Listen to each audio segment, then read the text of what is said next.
What's going on, Flicks Talkers? Welcome to another movie review, this time for the film The Photograph, starring Issa Rae and Lakeith Stanfield. Now, before I get into this review, guys, which comes out on Valentine's Day, that's February 14th, 2020, make sure you guys are hitting that subscribe and a bell notification for more content like this, and make sure you guys are leaving comments below if you guys plan to check out this movie after my review. Now, first and foremost, guys, this is a movie that I saw like on a date night movie with my girlfriend. I don't really go to romance type of films, but I was actually pretty intrigued and interested once we saw the trailer. It is an indie film, and my local AMC luckily was showing it because I don't really get to see movies like this until they come to streaming or on physical or, burn on demand or, digital type of release. Now, if I can break down what The Photograph is in one sentence, it will be a series of intertwining love stories set in the past and in the present. I had to steal that off of IMDb. I'm not that good at writing. So this movie does start off with Michael Block's character, played by Lakeith Stanfield, flying to Louisiana to interview this man, Isaac Jefferson, who he's doing a story, a piece on, and he sees a photograph and he wants to know a little bit more about the photographer involved. And this leads to a series of events of him meeting May, who's played by Issa Rae. Now, I've seen Issa Rae in Insecure. That's probably where I know her most from, and she is coming out with Lovebirds with Kumail Nanjiani, which looks like a very, very fun, quirky comedy in the vein of Stuber, and I love those type of quirky, corny, wacky, zany comedies, so I'll probably be checking that one out. So May does work in New York, and she kind of gets the same photograph that Michael Block's character does see, so it becomes a series of kind of ironic, fortunate events because they do fall deeply in love with each other. And it's, kind of like an unbelievable story, of course, but it is a cool, romance to see how their worlds do collide. And that was one of my big likes of this film, is the chemistry between Issa and Lakeith was phenomenal. I believed like they were a couple that, I would see out in public that were really falling for each other. And this was something that was like a relationship that was blossoming in like the first couple of weeks. So they're not deeply in love with each other, but you can tell that Lakeith is feeling something right when he meets Issa's character. It takes her a little longer because her guard is up and she's very, reserved, and she doesn't want to let anybody in. She talks about how she was almost married, and I guess she broke it off like right before they're about to get married. So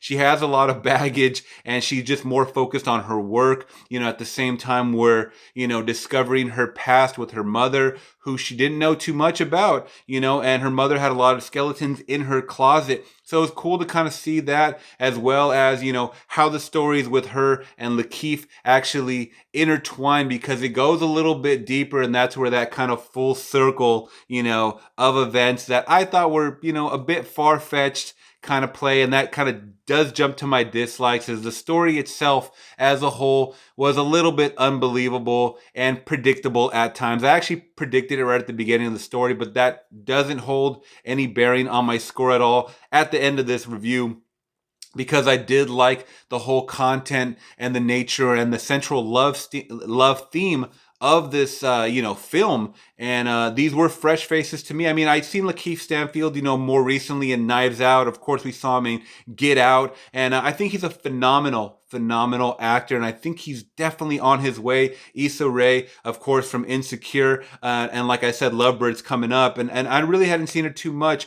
and we get a pretty cool, side casting from Chelsea Peretti, who's, married to Jordan Peele. We know her, in a bunch of other movies. I believe she's in Brooklyn Nine-Nine, is probably her biggest claim to fame, as well as other movies, and actually, in some veins, this did feel like a Jordan Peele type of movie. I'll go back to comparing it, to a couple other movies that I felt like. But another cool side character was Lil Rel Howery, I believe is how you pronounce that, or how you say his name, who was also in Get Out. We know him as a security guard, and I always think he's a funny side character. He always plays a side character, but I think he's a really, really, cool character.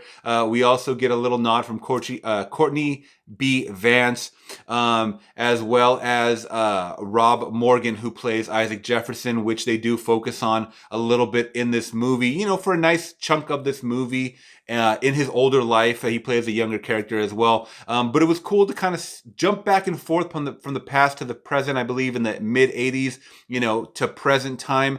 And then, Lakeith Stanfield as Michael Block, his character is going through a lot of things. He's a writer who's kind of excelling, so his life is moving forward. May is someone who's, engulfed in her work. I believe she works for a museum that does some kind of like arts exhibit.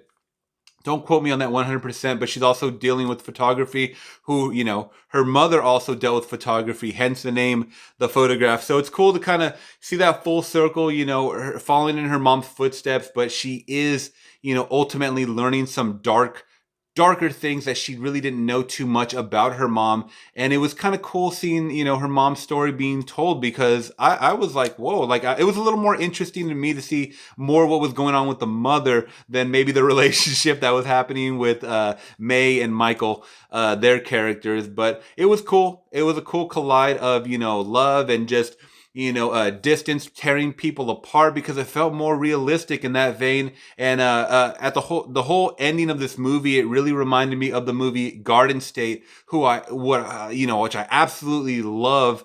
That was a movie that I fell in love with, from start to finish, because it is a movie about finding love, in certain areas of the world that you aren't, familiar with, and then you have to kind of go away in long distance relationships, and that shit is real. It's so real, and there's so many emotions involved with that movie. Go check out Garden State if you guys haven't. But I felt a lot of, in that vein type of deal.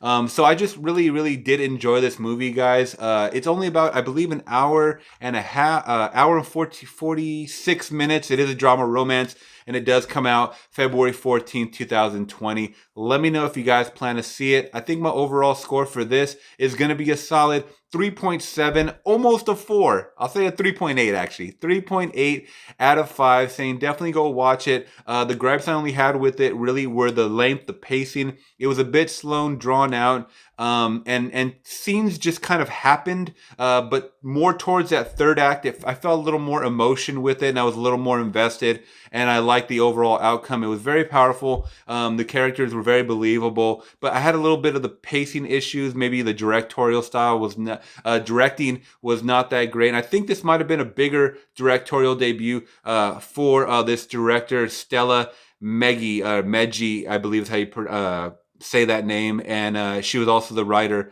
on the film. So definitely check this one out if you guys can. I think it's a pretty good date movie. Like I said, the pacing issue of everything just kind of almost, kind of had us nodding off a little bit, if I'm being honest. But yeah, definitely go check out The Photograph if you guys can. And let me know if you guys are going to see it in the comments below. And if you guys did appreciate this review, please give it a thumbs up, and make sure you guys are hitting that subscribe and bell notification for more content like this. Thank you guys so much. Till next time, I'm gone.